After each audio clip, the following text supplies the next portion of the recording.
So yan guys, ang ating lulutuin ngayon ay pusit.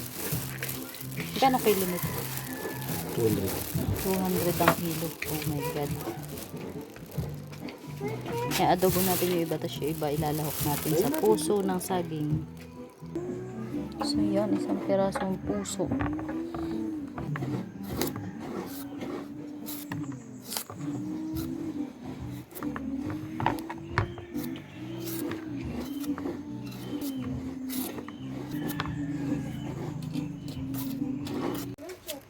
Ayan po, gayat na ang puso.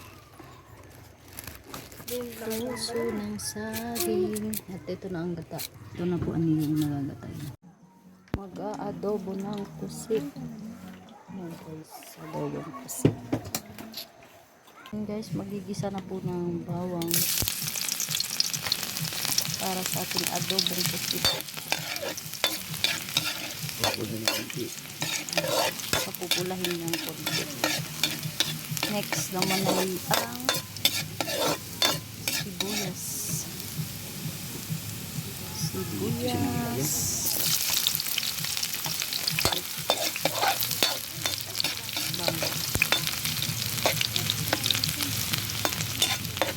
Papupulahin din ng konti. Next po ang luya. Pantanggal na konting lamsa.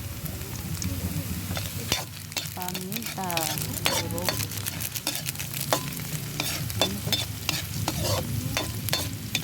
halo-halo.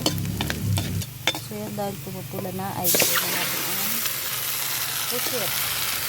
So yan po, talaga po pag nagluluto kami inilalahok namin yung kulay itim niya. Kasi para feel na pusit yung kanakain. Yung iba kasi tinatanggal yung itim niya. Lagyan ng asin. Konting-konti lang. Kasi lalagyan pa natin ng toyo. Next ang bacon. So yan, tatakpan po muna natin mga ilang minuto. Okay. So yan guys, lalagay na po natin ang sili. Namumula na naman yun guys. Hindi halatang mahilig sa sili dito. Lagyan na po ng toyo. Ang pusit po kasi hindi masyadong niluluto. Pinapatagal lang ang luto na punat.